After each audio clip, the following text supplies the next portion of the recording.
Olá, pessoal, boa noite, sejam bem-vindos. Doutor Marcelo já entrou. Vamos esperar um pouco as pessoas irem entrando. Doutor Marcelo, já autorizei, tá?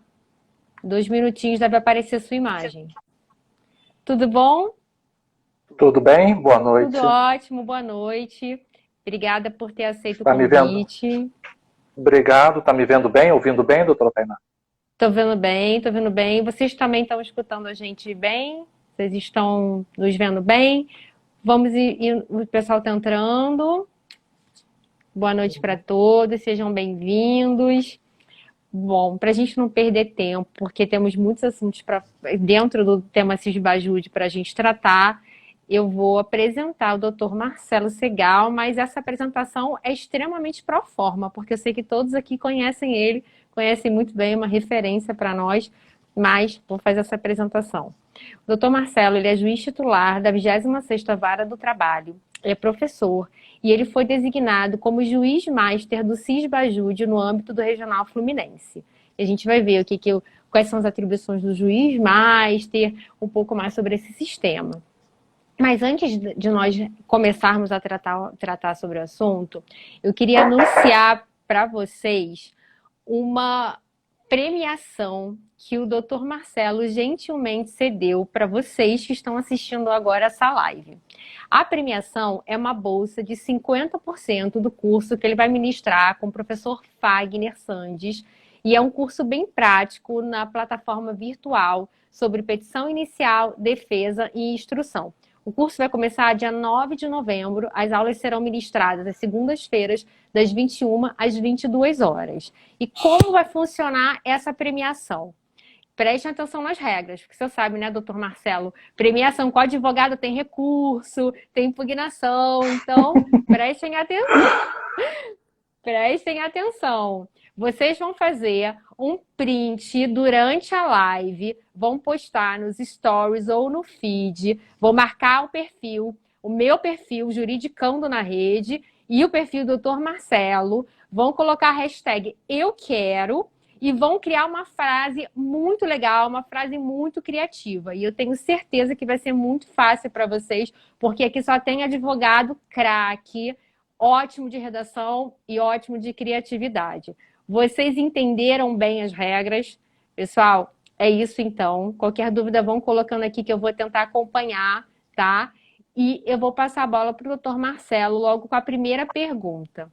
Doutor Marcelo, quais são, afinal, as atribuições do juiz máster? Bem, doutora Tainá, boa noite, então, novamente, a todos os que nos ouvem. E para mim é uma satisfação poder falar de uma coisa tão importante. Esse sistema realmente é importante para a advocacia, para a justiça de maneira geral. Então é importante conhecer bem os contornos dela, porque ela, de certa maneira, ainda é desconhecida. E ela chegou, digamos, até abruptamente à sua implantação. E eu acredito que vou conseguir esclarecer muita coisa nessa nossa conversa de hoje. Eu, como juiz master, a minha função principal é fazer o cadastramento das unidades judiciais. Não só cadastramento, como a retificação também. Então, digamos que cria-se uma nova vara do trabalho. Essa vara ela tem que ser cadastrada no Cisbajude para permitir que a unidade possa solicitar ordens via sistema. E, de maneira geral, eu recebo todas as reclamações, os problemas que vêm acontecendo, vamos tratar disso mais adiante. E eu sou uma espécie de elo com o CNJ, levando essas demandas e buscando as soluções para o regional especificamente. Antes, no sistema antigo, eu também tinha a atribuição de fazer o cadastramento, dar a senha para os magistrados e para os servidores. Agora isso não é mais necessário, porque o sistema é de autocadastramento pelo magistrado. Então, essa incumbência eu fiquei desonerado, por assim dizer. Mas, então, basicamente, o cadastramento das unidades e levar as demandas, os problemas para as soluções. Entendi. E aquele antigo sistema Bacenjude, ele continua ativo parcialmente, ou ele foi completamente desativado? O sistema famoso Bacenjude foi desativado. Ele foi desativado. A alegação é que, na verdade, a arquitetura dele já estava esgotada. Não havia mais capacidade de crescimento, essa foi a alegação do CNJ, e, portanto, criou um novo sistema que veio substituir, mas com uma capacidade maior de funcionalidades que serão agregadas agora e no futuro. Então, eles sinalizaram fortemente isso nesse sentido, deram até um exemplo do esgotamento do Bacen Jude. Ano passado, houve 6 episódios nos quais o sistema caiu, ou seja, não funcionou para nada. Isso mostrava que ele já trazia uma certa fadiga por conta da quantidade enorme, é uma quantidade monstruosa, a gente não tem ideia. Nós sabemos que são muitas ordens, mas só para ter ideia, do ano de 2019 e 2020 até agora, foram 24 milhões de ordens feitas pelas unidades jurisdicionais no Brasil. É uma quantidade avassaladora. Então precisa ter um sistema altamente qualificado para poder fazer frente a essa demanda toda. Mas o Bacen Jude, então, o antigo Bacen Jude, ele está desativado, portanto, para os advogados, o requerimento doravante para o acionamento do sistema Sisbajude, caso o advogado queira fazer o requerimento de forma atualizada.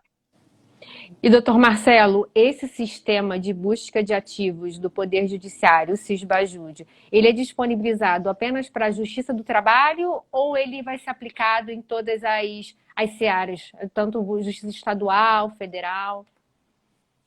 É para todo o Poder Judiciário. Todas as justiças brasileiras usarão a mesma plataforma que é o Sisbajude. Então, a Justiça Estadual, a Federal Comum, a Justiça do Trabalho, até na última reunião tinha representantes da Justiça Eleitoral, porque a Justiça Eleitoral agora ela tem competência também para executar as multas aplicadas aos partidos políticos e aos candidatos. Então, ela aplica a multa e agora ela também executa. E executará por meio do Sisbajude. Então é para todos, sem distinção, sem discriminação, mas eu posso dizer que a Justiça do Trabalho responde por quase 70% dessas ordens. Então não há dúvida alguma que há até um privilégio até, né, da Justiça do Trabalho, porque a demanda é quase toda, podemos dizer, oriunda da Justiça do Trabalho. Antes de nós partirmos para a próxima pergunta, eu queria falar para todos que estão nos assistindo, curtam, compartilhem a live, coloquem seus comentários, coloquem suas dúvidas, que eu vou aqui prestando atenção, vou anotando, e ao final eu vou passar as dúvidas para o doutor Marcelo. Então, se vocês têm alguma questão prática, alguma ponderação, podem colocar aqui, tá? Doutor Marcelo, quantas instituições financeiras hoje estão efetivamente vinculadas ao Sisbajude? Bom, são mais de 1.200 instituições financeiras. É impressionante. Nem eu sabia que tinha banco em determinados locais que eu nunca ouvi falar e os bancos respondem, eventualmente, com uma retenção. Então, são mais de 1.200 instituições no total, mas agora houve, de certa maneira, um aperfeiçoamento, porque estão vinculadas ao Sisbajude, vinculados os bancos comerciais, bancos cooperativos, bancos múltiplos, bancos de desenvolvimento e também, olha que interessante, corretoras de títulos e valores, aquela CTVM, e distribuidora de títulos e valores, DTVM. É interessante, assim, até uma famosa Ágora, já estou recebendo informações e retenção a partir dela, quer dizer, uma novidade, antes não havia. Então, na verdade, você determina a ordem, isso passa primeiro por um filtro, é o CCS, é o Cadastro de Clientes do Sistema Financeiro. Então, pelo CCS já se verifica que relacionamento bancário esse executado possui. Então, a ordem já é direcionada apenas aos bancos nos quais ele tem relacionamento. Isso é muito inteligente, porque evita o disparo de ordens indiscriminadamente para todos os bancos. Então, essa filtragem é bastante interessante. Mas, assim, é bom lembrar que o CNJ até falou, pode estar havendo ainda algum problema, porque o sistema ainda é muito novo. Então, existe a possibilidade de você direcionar para um determinado banco e tudo mais, para evitar, porque pode ocorrer do CCS não filtrar adequadamente. Mas isso evitaria muitas ordens enviadas aleatoriamente e desnecessariamente. Então, é uma coisa, assim, bem interessante. E uma coisa, doutora Tainá, todo mundo pergunta, a questão das fintechs. As fintechs e elas estão ou não vinculadas ao Sisbajud. E aí minha resposta é depende.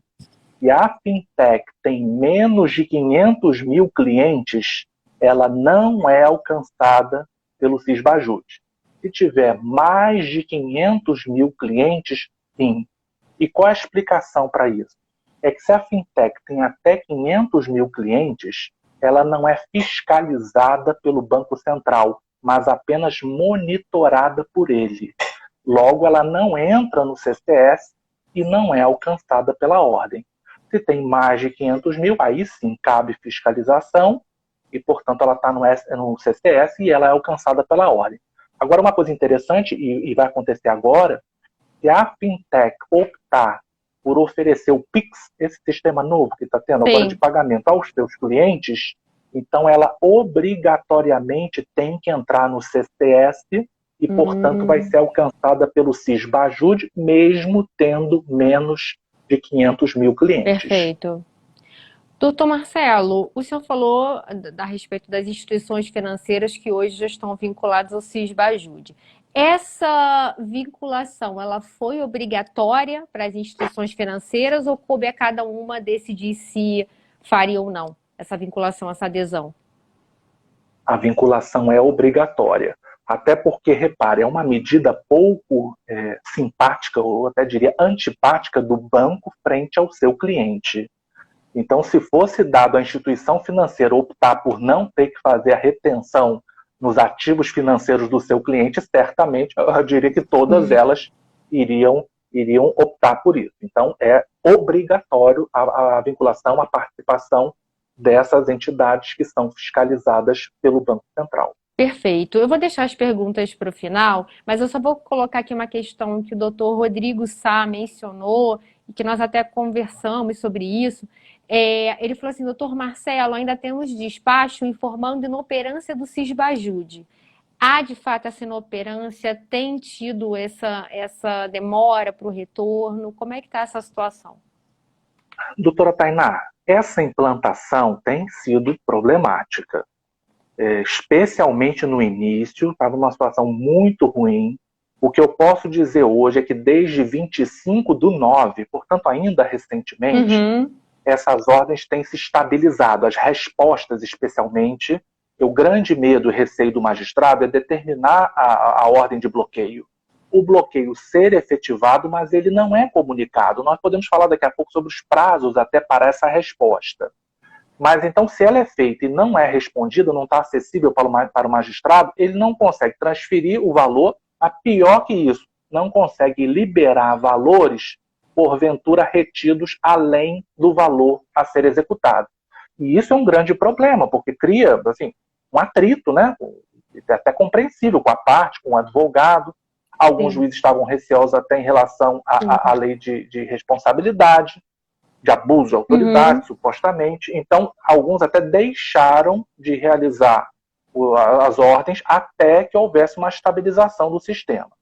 Essa estabilização aconteceu. Eu posso dizer que hoje a situação está muito melhor. Perfeito não está, e nem eu venho aqui defender o sistema. Eu venho falar o que acontece, falo diariamente com uma juíza que assessora o presidente do CNJ, que é o presidente do Supremo Tribunal Federal, e realmente os problemas vêm acontecendo, mas vêm sendo superados.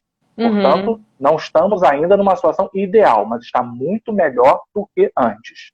Então, esses despachos que eu sei dizer em relação a isso, alguns magistrados cautelosamente, e aí eu respeito, apesar de não ter aderido dessa maneira, eu continuei fazendo normalmente as ordens, mas alguns juízes paralisaram isso e agora não há motivo mais para continuar. Acho que pode ser retomado. Houve até um ofício da própria corregedoria a todos os magistrados para que resgatassem o uso do Sisbajud. Então, se isso já se justificou num curto espaço de tempo passado, hoje me parece que não é mais adequado. Ainda assim, o sistema não está perfeito. Longe disso. Hoje, por exemplo, as respostas do dia 19/10 não foram consolidadas. Elas deveriam estar disponíveis hoje, não estavam. Então, tive que manter contato com o CNJ, explicar a situação. Foi detectado o erro que é sistêmico. Esse erro não acontece só na primeira região, em todo o país, em todo o Brasil, o sistema é único, então o problema que acontece é em nível nacional, eles estão verificando e parece que já acertaram isso.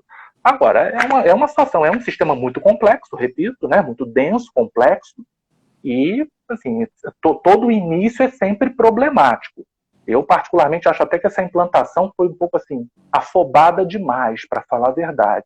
Foi tudo muito de afogadilho, muito rápido, lembrando muito a implantação do PJE quando aconteceu. Me Sim, lembrou, assim, de certa maneira. Então sim. eu digo assim, que eu estou vendo realmente, novamente, sem defender o sistema, mas também não podemos tirar a possibilidade de acionar o sistema, porque senão muitos exequentes ficarão sem a possibilidade da retenção do numerário que pertence a eles. E aí prejudica as partes, prejudica os advogados e o Sim, próprio judiciário de maneira geral. com certeza. Eu vou fazer só uma observação em relação a isso, é que com relação à implantação do PJE, a advocacia também sofreu esse impacto, porque nós manuseávamos, o sistema ficava inoperante. Quantas vezes nós chegávamos para fazer audiência e o próprio magistrado dizia: o sistema está fora do ar, não vai ter como fazer audiência. O Sisbajude, por ser uma ferramenta atinente ao Poder Judiciário, o manuseio da serventia, nós acabamos que não temos esse feedback, nós dependemos dos despachos, ou deferindo ou indeferindo, ou da resposta. Então, nós ficamos assistindo e aguardando o sistema ser implantado efetivamente e ter um retorno favorável, bom, da maneira que para a qual o sistema foi pensado. Mas o PJE nós vivenciamos no dia a dia esse problema, então também ficava até mais fácil de ter um diálogo com o tribunal para trocarmos sugestões. O Sisbajude, nesse caso, não, nós só aguardamos os despachos, fazemos os requerimentos e realmente esperamos que a ferramenta seja implantada da melhor forma. Na verdade, atinja o seu objetivo de maneira completa, assim como também os juízes, os magistrados, a serventia.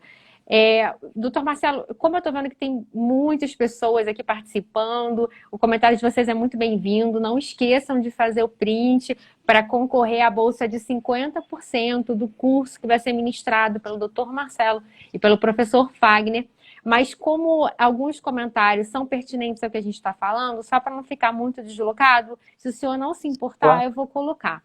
A doutora À Andréa vontade. falou uma questão bem prática, que ela tem processos em curso, que ela já fez o pedido do Bacenjude. E aí, nesse meio tempo, o Sisbajude entrou em vigor.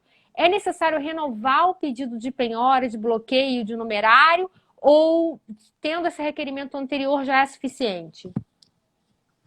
Não há necessidade de requerer. As ordens naquele período de migração que foram feitas no sistema Bacenjude migraram para o Sisbajude. A diferença é o seguinte, que na época do Bacenjude havia um sistema, que todo mundo conhece também, o SABB, e que ele era semi-automatizado, não era automático, como muita gente diz, mas era semi-automatizado e ele ia renovando as ordens. E esse sistema facilitava muito as varas, as secretarias das varas. O Sisbajude não tem, por hora, nem o SABB, nem um sistema parecido. Então, as ordens precisam ser renovadas manualmente. E, é claro, uma unidade com muitos processos, é claro que vai demorar para fazer, novamente, para reiterar essas ordens. Então, o advogado precisa acompanhar e talvez precise renovar, não sei se foi claro na minha explicação, não porque a ordem original não tenha sido feita, mas se quiser que seja feita uma segunda vez, uma terceira ou quarta vez, por enquanto tem que haver requerimento, ou se o juiz, talvez ele de ofício faça, e vai depender também do entendimento de cada um. Mas aquele sistema do SABB que era muito útil, na última reunião do CNJ, todos reclamaram, dizendo que aquilo facilitava e havia uma necessidade daquilo. Então houve uma promessa de implantação de um sistema parecido, análogo ao SABB, o pessoal chamando de teimosinha, não sei se esse nome vai ser mesmo, ou é um apelido, mas que estaria prometido, ou foi prometido, para novembro, para o mês de novembro, a implantação disso. Por hora, o que eu estou vendo é que a preocupação é na própria implantação, na funcionalidade do sistema em si. Enquanto isso não estiver muito azeitado, eu tenho até um temor de ficar criando mais funcionalidades se o próprio sistema, a base dele, ainda não está funcionando adequadamente. Ele pode ser utilizado, está tendo as respostas, mas ele não está 100% da sua capacidade ainda. Entendi. E o senhor acha que se não for implantada a teimosinha ou não da maneira como nós esperamos, será que isso não pode acabar inviabilizando o bloqueio de numerário? Será que não vai ficar muito complicado? Doutora Tainá, inviabilizar não vai, mas vai dificultar, isso eu concordo. Porque o uso do SABB ou um sistema análogo, a pessoa colocava ali quase que esquecia, podemos dizer, porque o sistema se encarregava de fazer as coisas. Agora, tendo que fazer manualmente, é claro que a quantidade de renovações será menor. Isso terá um impacto no sucesso das execuções e o impacto nos números da própria unidade jurisdicional e no sucesso das execuções. Ela tende a cair, pelo menos até que se coloque ou se disponibilize um sistema. Esse sistema prometendo também que, além das renovações automáticas, permitirá que o juiz indique os dias nos quais ele deseja que a ordem seja feita. Se ele quiser fazer uma programação, por exemplo, ele não quer a renovação diária, então poderia indicar os dias nos quais ele deseja que seja feito o bloqueio. Mas, por enquanto, é uma promessa, ainda não é uma realidade. Então, isso, claro, que impacta negativamente no sucesso das execuções. E, de certa maneira, favorece os maus pagadores, os maus devedores. E até chegarmos a esse ponto, significa dizer que esse executado foi citado para pagar, não pagou, não indicou bens à penhora, ficou inerte, e gerou a necessidade do Poder Judiciário acionar uma ferramenta contra ele. Então, quer dizer, ele se mostra um litigante indigno de confiança, por assim dizer. Sim. A doutora Isabelle Cardoso, diretora de Vara do Trabalho, não vou Isabelle, lembrar. claro. Querida Isabelle. Eu acho que ela está na 63, não me lembro, mas... Isso mesmo. Ela colocou aqui, temos que ter paciência, pois é um sistema em construção. Então é necessária essa paciência de todos os envolvidos e tentar entender, talvez até um indeferimento, se for o caso de recorrer realmente, ou de indicar uma outra ferramenta que talvez seja tão efetiva quanto do Cisbajude. Doutora Tainá, assim, e até falo para ela, Isabel, concordo, tem que ter paciência e eu tenho toda a paciência. Mas os exequentes não têm paciência, né? Os executados, eles vão concordar e estão batendo palmas e compreenderão se o sistema demorar bastante para funcionar. Mas os exequentes e os advogados dos exequentes, com muita justiça, estão, de certa maneira, assim, revoltados, indignados, e cobrando, e pressionando, e com razão. E todos vão verificar e vão se lembrar de mim quando começarem a ver que as execuções, pelo menos no último mês e meio, o sucesso delas diminuiu muito, mas muito mesmo. Se a gente pudesse ver um gráfico. E a explicação é óbvia, que está se fazendo menos. Além do sistema ter tido essas inconsistências todas, a gente não consegue fazer a renovação automática. E é difícil renovar. Imagina uma vara com 6.000 processos, 2.500 na fase de execução. Como vai se fazer renovação todos os dias? Não consegue. E, doutor Marcelo, é essa fase de execução que é justamente o gargalo da Justiça do Trabalho, né? É ali, eu acredito até que demande um trabalho maior, uma atenção maior da serventia em relação aos mandados, em relação justamente à utilização dessas ferramentas, e o processo para ali. De fato, a fase de conhecimento, principalmente na 26ª Vara do Trabalho, eu posso falar, é muito rápida, é muito célere e muito efetivo. Obrigado. Nada, agora... Obrigado. Mas graças ao meu pessoal, tá? Eu tenho uma equipe muito boa. Para mim, é a melhor equipe do tribunal. Isabelle, me desculpe, mas é a melhor equipe do tribunal, capitaneado pela minha diretora, a diretora Vânia. Parabéns. O pessoal é muito bom e eu sou um dos integrantes dessa equipe. E a gente está trabalhando bastante. E uma curiosidade, com essa diminuição radical das audiências de instrução telepresenciais, porque, na prática, a maioria dos advogados não concorda em realizar, então esse tempo acabou sendo dedicado para as execuções. E, curiosamente, elas começaram a andar de forma mais célere. Isso os advogados notaram e falaram claramente. Claro, mas é assim, porque o tempo sobrou, aquele tempo que seria dedicado a toda a estrutura para a realização de instruções pôde ser convergido, dedicado para as execuções. Mas essa situação do Cisbajude, de certa maneira, freia um pouquinho esse esse ímpeto e até esse sucesso nas execuções. Mas eu espero que brevemente possamos aí ter essa funcionalidade e que o sistema esteja bem estável e que aí as execuções possam voltar a ter curso e até em melhores condições, haja vista as funcionalidades novas que o Sisbajud já permite, já tem. Doutor Marcelo, eu só vou fazer uma observação para a gente voltar aqui ao roteiro e podermos falarmos sobre todas as questões do Sisbajud. Na verdade, não é que nós, advogados, sejamos contra a tecnologia, contra a inovação ou até mesmo contra audiências telepresenciais. O nosso grande receio é com relação à obrigatoriedade, à possível sanção por nós não podermos participar. Eu fico muito receosa, e eu gosto muito de tecnologia, mas eu fico muito receosa de me comprometer com um sistema de internet que não está no meu controle. A minha internet é de uma operadora que eu fico muito receosa até durante a live de cair. E se eu já fico receosa, e muitos de nós ficamos, que temos uma estrutura, quanto mais os reclamantes, as testemunhas dos reclamantes, muitos deles com telefone pré-pago, ou mal tem acesso. É impressionante quantos clientes, para quem atua para reclamante, que nós verificamos que nem conta em banco tem. Não tem conta em banco, não sabe nem abrir uma conta no banco. Então, exigir que uma pessoa que tenha essa dificuldade de inserção nessa realidade tecnológica, seja por motivos financeiros ou de possibilidade de entendimento daquele sistema, exigir e sancionar é muito complicado. Mas, vamos lá, que esse não é o assunto. Eu concordo, só fechando. Eu fico muito à vontade, porque eu não exijo, eu apenas assim solicito a participação dos advogados, se eles concordam, se houver concordância, nós fazemos as audiências. E se houver algum problema no meio desse caminho, até de tecnologia, claro que a gente renova o ato.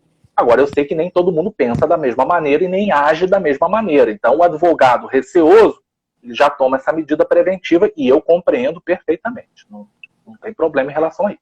Doutor Marcelo, antes de nós irmos para a próxima pergunta, eu só vou fazer um adendo rapidamente, que alguém aqui, eu não vi o nome, colocou perguntando sobre o Nubank. Se o bloqueio atingiria o Nubank. O Nubank é uma fintech, não é? O Nubank é uma fintech. E aí, como eu falei, se tem mais ou menos de 500 mil clientes, se tiver mais, obrigatoriamente vai pegar. E mesmo que tenha menos, qualquer fintech, tem umas menos conhecidas. Aliás, tem muita fintech que eu também não sabia. Vim a conhecer quando me trouxeram um rol dessas fintechs. Se elas optarem pelo Pix, o que provavelmente todas farão, porque como os bancos vão disponibilizar, os clientes querem ter essa facilidade. Então, nesse caso, ela vai ser abrangida também pelo Sisbajud. Perfeito. Doutor Aliás, talvez o Pix seja ruim para o Sisbajud, né? Porque eu vou tentar pegar o dinheiro na segunda-feira, mas no domingo à noite ele já consegue fazer a transferência pelo Pix, né? Para outra conta com toda a tranquilidade. E aí, para esses casos, o CNJ está solicitando até que a gente peça um extrato bancário para poder verificar o histórico, para ver se de alguma forma alguém levou essa informação indevidamente. E tal, né? Às vezes tem sempre essa alegação de que gerente, né, o gerente amigo avisou e tal. Apesar de que atualmente tudo é praticamente informatizado, são máquinas dialogando com máquinas. Sim. Né, com essas informações. Quase não tem intervenção humana, mas pode acontecer. Sim. Eu vou gastar um minutinho também para elogiar a doutora Isabelle, que lá atrás eu não acabei me perdendo, não elogiei ela, eu fiz o curso dos mecanismos do Sisbajud, das ferramentas excelente, eu indico para todos os advogados, doutor Gilmar também, o doutor Danilo, que tem um projeto de execução estratégica com o doutor Vinícius, excelente, muito bom, acompanhem. Bom, Vânia é maravilhosa, a Vânia está fazendo um sucesso enorme aqui, doutor Marcelo, todo mundo acha ela ótima. A Vânia, a Isabelle é uma parceirona também, sempre em contato, sempre assim desenvolvendo coisas para a melhoria do tribunal. Isso assim, se dá muito orgulho. Sim. ver ainda esse espírito público que existe na Vânia, na Isabelle, em vários outros diretores, no Gilmar. Perfeito. Muitas pessoas capacitadas, competentes. É um orgulho trabalhar num tribunal em que tem gente tão qualificada assim. Maravilha. E, doutor Marcelo, o Cisbajude também pode ser usado na fase de conhecimento? Vamos supor, a gente chega na audiência, ou até mesmo na audiência virtual, não retorna a notificação, nós não temos aquela certeza de que a reclamada foi notificada, citada. Nós poderíamos requerer o acesso ao Cisbajude para saber o endereço? O que o senhor acha? Sim. Bom, o Cisbajude ele foi construído, ele é vocacionado para a fase de execução. Mas nada impede que algumas das suas funcionalidades sejam utilizadas na fase de conhecimento. Por exemplo, essa hipótese que a doutora trouxe, a gente poderia acessar as informações cadastrais. E isso está disponível no Cisbajude, que poderia ser útil para ver o endereço e, porventura, localizar o réu para a citação, reclamado. Há uma outra funcionalidade que é cópia de cheque, nós podemos solicitar. E isso pode ser útil na fase de conhecimento, por exemplo, para a prova de salário oficioso, salário pago por fora, que tenha sido pago com cheque. Ou seja, aí vai depender também assim, da inteligência, da sagacidade do próprio advogado, de conhecendo essas ferramentas e essas funcionalidades, fazer as adequações que ele entenda necessárias no seu próprio planejamento estratégico processual. Mas sim, é possível, mas não há dúvida que ele foi criado principalmente para a fase executória. Perfeito. E, perdão se o senhor já me respondeu essa pergunta, mas quanto tempo leva uma solicitação de bloqueio de numerário? Ela deve ser respondida? Bem, as ordens protocolizadas até às 19 horas de um dia, elas devem ser respondidas no chamado D+2. Então, até o segundo dia útil bancário seguinte, já tem que ter essa resposta. Porque até 19 horas, elas são consolidadas e são enviadas à meia-noite, 23h59, dispara esse carro com toda a consolidação de todas as ordens do Brasil, e então, no segundo dia útil bancário seguinte, já tem a resposta. Se a ordem é protocolizada após 19 horas, ela só vai na consolidação do dia seguinte. E aí se conta esse período de +2, segundo dia útil bancário, tá? Dia sábado, domingo não conta e dia de feriado também. E aí tem que ter essa resposta. E isso é que muitos estão reclamando, e com razão até, porque esse tempo, por exemplo, hoje é do dia 19, já tinha que estar disponível. E não estava. Então é um problema. Pode parecer apenas um dia, mas não é não. É todo o transtorno que isso causa. São executados que tiveram bloqueio a maior e ficam em cima dos diretores de secretaria, que querem a devolução do dinheiro, e com razão, nem eu tiro essa razão, e começa a causar esse transtorno, problema, até litígios, na verdade, e vai ser resolvido a partir do momento que o sistema funcionar plenamente. Então, por hora, ainda temos vários problemas pontuais, mas o sistema como um todo está funcionando. Perfeito. A doutora Isabelle colocou aqui essa questão, que a funcionalidade do requerimento de extrato bancário não está funcionando aí no Cisbajude, mas como o senhor está falando, né, a ferramenta está ainda sendo implantada e tem questões que não estão funcionando perfeitamente, mas que vão funcionar. É isso mesmo? Tem muita coisa que está no sistema, mas ainda não está funcional, isso que é interessante. Até a Vânia me alertou e eu alertei. Imagina só, eu fui alertar ao CNJ, alertado pela Vânia, que um filtro não estava funcionando. E assim, vem todas as ordens, e me interessa filtrar só aquele que teve resposta positiva para determinar a transferência. Esse filtro não estava funcionando. Então, todos eram obrigados a ver todas as ordens, a abrir todas as ordens com ou sem respostas. Então, tomava um tempo danado e indevidamente. Então, esse filtro, alertado pela Vânia, eu fui ao CNJ, informei isso, eles verificaram, aí ele passou a funcionar. Quer dizer, coisa típica que a gente imagina também que lá funcione como um paraíso. Não é verdade. Tem problemas, tem dificuldades, às vezes até surpreendentes, porque a gente imagina uma organização total, e não é, porque tem dificuldades também, como todo órgão público tem, não seria diferente. Então, assim, precisa da ajuda, precisa também da colaboração, da cooperação de todos. E foi um prazer para mim poder colaborar, porque isso aí veio com essa funcionalidade, isso aí poupou muito tempo. tempo esse que pode ser dedicado em outras coisas para os processos. Então, essas funcionalidades, aos poucos, já estão todas lá identificadas, mas elas, aos poucos, estão tomando vigor, né, no sentido de se tornarem efetivamente funcionais. E, doutor Marcelo, o senhor acha que nós, advogados, podemos ajudar fazendo o requerimento das ferramentas do Sisbajude, dessas que estão sendo noticiadas como disponíveis? Até para a própria serventia poder verificar se de fato está disponível, está funcionando ou não está? Esse poderia ser o nosso papel nesse auxílio da implantação do sistema?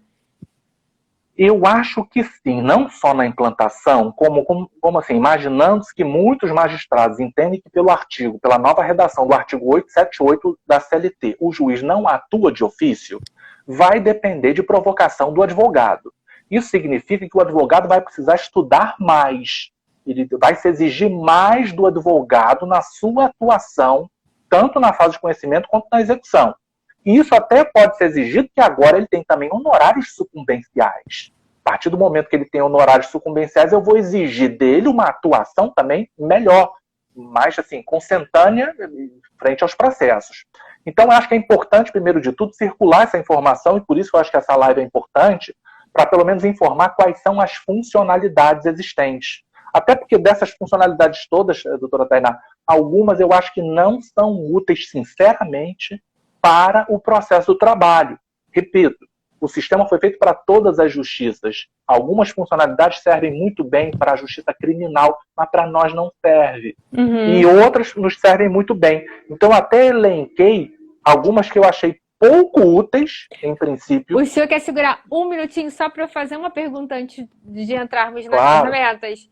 É porque Vamos tem lá. a ver com o que a doutora Mônica falou. Ela falou assim, como podemos saber sobre as ferramentas disponíveis? Então, tem algum tutorial que vai ser disponibilizado para o público? Porque a gente sabe que nem todos os advogados, não é que não queiram, não podem fazer um curso agora por questões financeiras, enfim, N motivos. Então, vai ser disponibilizado um tutorial? Existe uma previsão disso?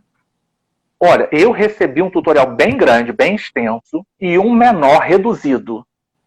O reduzido é que é o bom, porque o grande mostra todo o sistema, como é que é e tal, é uma coisa enorme, é muito grande, é igual um carro. Eu quero saber dirigir, não quero entender de mecânica. Quero pegar o carro e conduzir para onde eu desejo. Então, esse resumido, ele tem o que precisa, ele tem o que é o sistema, as funcionalidades e para que a utilidade de cada uma delas.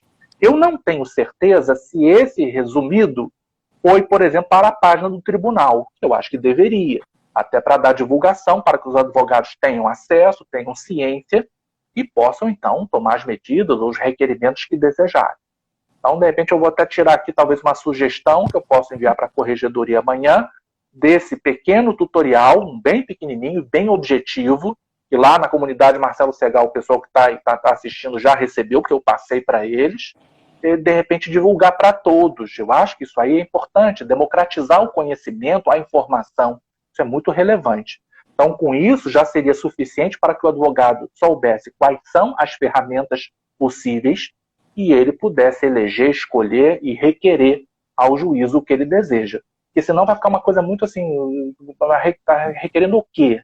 Né? E talvez o juiz não tenha também tão boa vontade assim de perseguir, como a Vânia faz, a Isabelle faz, e tal, com cuidado, com atenção. As pessoas são diferentes, a quantidade de processos em cada unidade também é diferente. Perfeito. Eu acho que é importante que o advogado saiba, já vou anotar aqui, e amanhã eu vou solicitar a corregedoria, não sou eu que decido, claro, mas sugerir que pudesse ser colocado na página da corregedoria esse tutorial menor sobre as ferramentas, as funcionalidades do Sisbajude. Vai ser muito bom. A doutora Isabel Belinha fez uma ponderação que no site do TRT1 tem as ferramentas da execução trabalhista. Sim. Essas ferramentas, elas ajudam muito, mas me parece que ali não constam todas as funcionalidades. Inclusive, nessa semana, num dos grupos, o advogado fez menção que ali não estava o SENSEC. E sendo uma das ferramentas do Sisbajude, acredito que deveria estar ali. Então, mas não é uma questão, vou ser sincero com o senhor, não foi uma questão que eu fui lá verificar, não tive como. Mas seria interessante disponibilizar ou até renovar, atualizar essa lista, realmente é muito bom para todos nós advogados. A doutora Isabelle falou isso, que no site do CNJ tem disponibilizado os tutoriais, é muito bom para todos nós. E, doutor Marcelo, se o senhor puder falar então agora sobre as ferramentas, que aquela hora o senhor ia falar. Assim, das que eu listei, mas é minha impressão, tá? Não quer dizer que as pessoas tenham que receber isso como verdade absoluta. Mas acho que eu achei pouco úteis para nós, na Justiça Estadual, acho bem útil. Para nós, eu acho que não. Extrato mercantil, eu não vi muita utilidade. Contrato de câmbio e movimentação de câmbio. Esse talvez até pudesse ser útil. É o envio de numerário, moeda estrangeira, para fora, e o recebimento, a recepção de moeda estrangeira. Isso talvez para algumas empresas e tal, dependendo da situação, até pudesse ser útil. Mas, em princípio, não vi para o dia a dia do que eu vejo. Não dá para pegar uma situação isolada e transformar isso como regra. Então, normalmente, eu achei isso não teve muita utilidade, a meu ver. E achei bem úteis a possibilidade do extrato bancário. Aí, Isabela, é importante saber também e falar, o extrato bancário virá agora também por meio digital. Porque antes era um problema. A gente já tinha essa funcionalidade, isso não é novidade propriamente. Mas ele vinha em modo físico.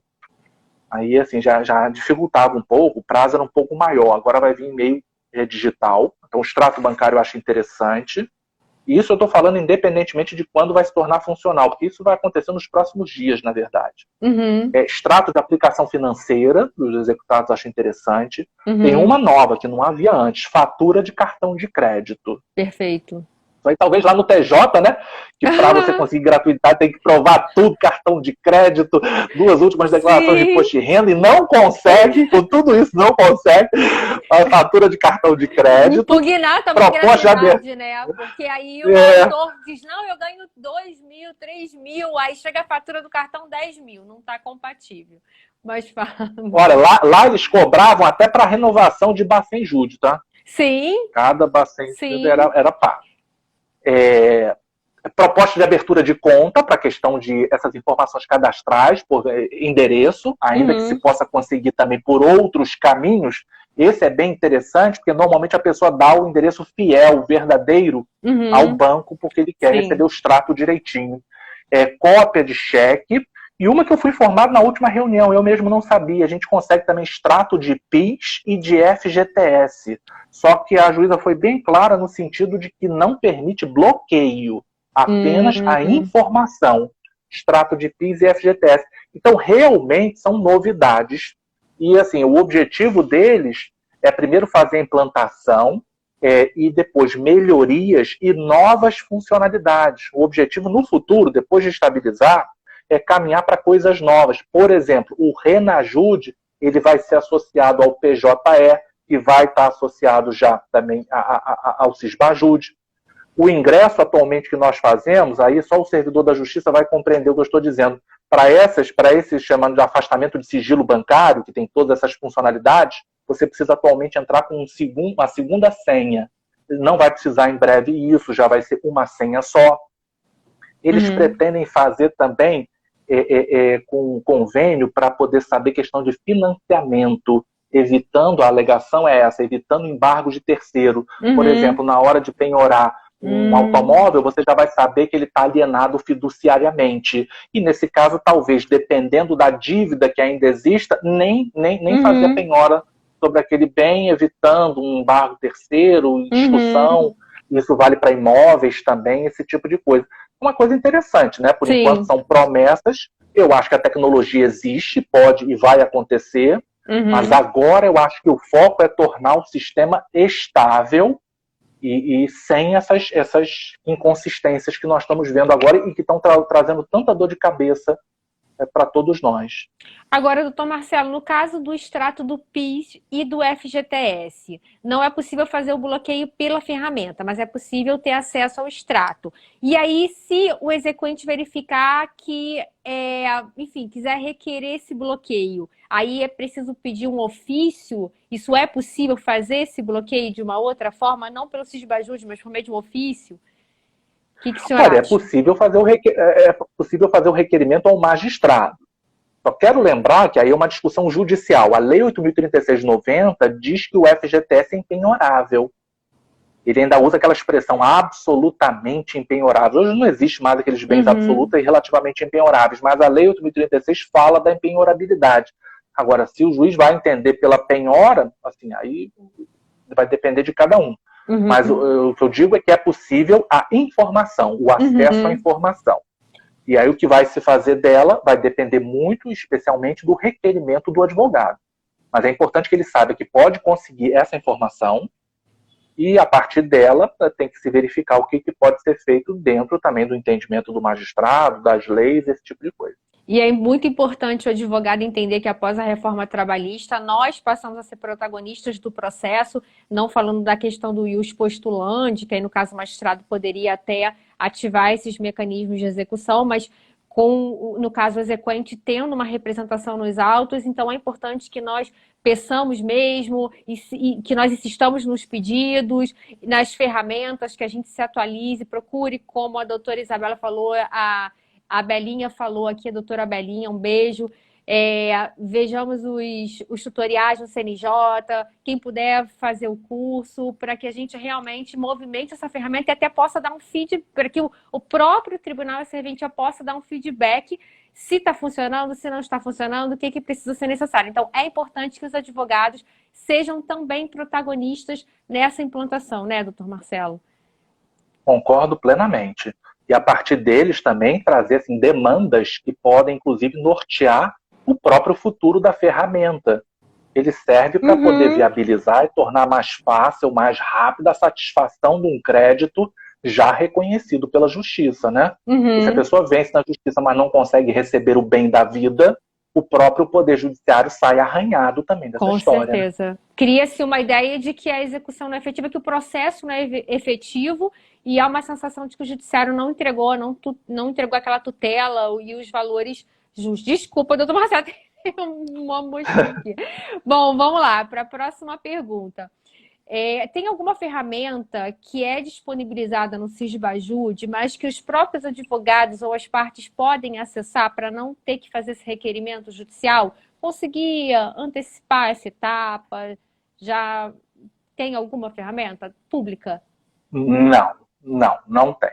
Especificamente na página do tribunal, como bem falaram, existem até algumas ferramentas que são públicas de fato e até muito eficientes.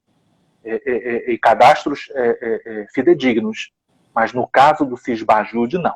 O ingresso tem que ser feito por senha e tudo que tem ali realmente não permite, não autoriza que qualquer pessoa pudesse entrar, imagina emitir uma ordem ou determinar uma transferência, não é possível isso. E mesmo o afastamento do sigilo também são todas situações muito assim, radicais e, portanto, não é acessível às partes e também não é acessível aos advogados. O advogado faz o requerimento e é importante ele conhecer o sistema para fazer o requerimento certo, né? Porque também, às vezes, eu me deparo com algumas petições que ele coloca o que ele requer. Ele requer o uso de todas as ferramentas e vai listando uma a uma, chega a dar 22 ferramentas. Até coloca o convênio que nós temos com a companhia de gás e a companhia de energia elétrica. Mas, sinceramente, como é que ele espera o que vai fazer com aquilo? Então, seria melhor ser pontual, né? Ter o tiro certo, né, do que ele quer. Se não der certo, ele vai tentar uma outra coisa com o tiro também certo, né? Um alvo específico. Eu quero crer, a não ser para o juiz que entende que aquilo já lhe dá autorização para poder atuar de ofício à vontade, o que é um pensamento respeitável também, não tem problema nenhum. O importante é a satisfação do crédito daquele que a justiça declarou ter sido lesado. E essa, para mim, é a grande... Mas o que eu tenho visto ultimamente é a necessidade da participação cada vez mais ativa do advogado, o que vai exigir cada vez mais estudo. Então, acho que o advogado do futuro é o advogado que está estudando, está antenado com as novidades, porque toda hora tem coisa nova. Sim. Toda hora. A legislação está mudando intensamente, mas essas ferramentas, toda essa estrutura também está mudando rapidamente. Então, o advogado que não se atualiza, que não estuda, ele vai ficar para trás e não terá espaço no futuro. É o meu modo de ver. Perfeito. E aí, por isso, eu valorizo e cultuo e recomendo a todos que estudem, da maneira que for, como for, mas estudem. Persigam sempre o conhecimento, essas informações, por meio desse aqui, gratuitos, Sim. uma live que a pessoa está assistindo, um curso, se puder fazer, uma comunidade que possa integrar, o que for possível para cada pessoa, mas sempre com estudo, sempre com a dedicação. Perfeito, doutor Marcelo, concordo integralmente com o que o senhor falou. E chegou aqui a pergunta de $1 milhão. A pergunta que todos nós queremos saber. Até eu quero saber. Qual é a ferramenta mais efetiva de execução? Olha, tradicionalmente, é sempre uma guerra, assim, gato e rato, é uma perseguição eterna. Os devedores fogem e a gente tenta pegar atrás. Aí eles criam uma coisa diferente, então o judiciário vai atrás. É sempre, e isso acho que vai acontecer eternamente. Mas, inegavelmente, o Bacen era a ferramenta mais antiga e a mais eficiente. Mas, ultimamente, estava sendo driblada de alguma forma, por algumas pessoas, colocando em cooperativa de crédito. Bom, variadas formas de você tentar driblar isso. O Cisbajúdio vem para poder sanar uma parte desses problemas. Então, me parece que eu investiria bastante no Cisbajúdio. E tem uma que até a mim surpreendeu, doutora Tainá, é o CENIB. Eu não dava nada por esse sistema, achei que era mais um lá, que ia... E esse que é o problema, a gente tem agora muitas ferramentas, mas não tem um caminho de como e o que utilizar. Então eu tenho 50 ferramentas disponíveis. Tá bom, eu vou começar por qual? Pega pelo Cisbajúdio, tá bem. Mas o Cisbajúdio eu vou usar quantas vezes? 2, 3, 4? Qual é o momento de eu desistir e passar para outra? E passar para qual? Então eu acho que isso é uma grande dúvida. A gente não tem um roteiro, cada um cria o seu próprio. Então, o Cisbajúdio, que é o antigo Bacen, vamos dizer, continua sendo a ferramenta tradicional, e eu acho que é a melhor porque ela pega dinheiro. Não há nada mais líquido do que dinheiro. Mas uma que vem me impressionando muito é o CENIB. O CENIB, na verdade, é uma ordem que nós damos para tornar indisponíveis imóveis dos devedores em qualquer lugar do país. Isso é muito interessante. Então, eu venho recebendo informações e indisponibilidade de bens em outros estados, inclusive. Isso acaba gerando uma pressão muito forte, muito interessante nos devedores, no sentido de fazer o pagamento. E se não pagarem, isso que foi tornado indisponível, esse bem imóvel, ele pode ser penhorado e pode ser vendido. Então essa ferramenta me surpreendeu. Talvez porque a minha expectativa fosse muito baixa, então ela me surpreendeu positivamente. Eu tenho gostado dela. Agora, tem outras de pressão, né? Para pressionar o devedor. Lembrando sempre, a estratégia é o seguinte: algumas ferramentas é para pegar dinheiro dele, desapossá-lo. Outras ferramentas são para exercer pressão contra o devedor. Espero que todo mundo entenda o que eu estou falando. São duas estratégias diferentes, mas que buscam a mesma coisa. Se eu coloco o nome dele no Serasa, o dinheiro não vai aparecer no dia seguinte, porque não é para buscar dinheiro, mas é uma forma de pressioná-lo a fazer o pagamento. Então, essas são duas estratégias possíveis. A primeira estratégia é, lógico, capturar dinheiro, se possível, ou bens, para vender e saciar o crédito. Mas se isso se mostra infrutífero, há o segundo viés da execução, que são medidas para forçar o devedor, pressioná-lo a fazer o pagamento.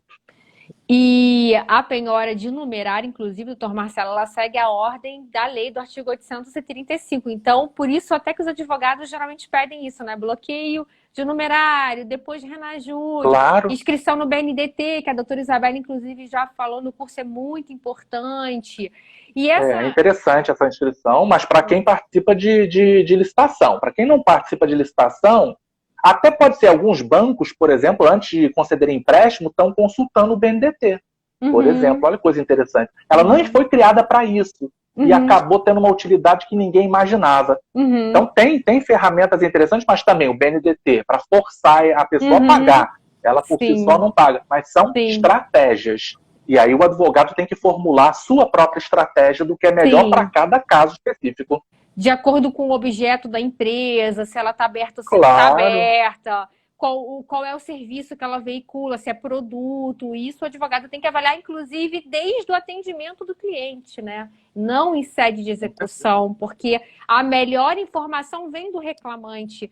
Como entra o dinheiro na empresa. É um planejamento, doutora Tainá. Então, hoje a advocacia, ela exige isso, um planejamento.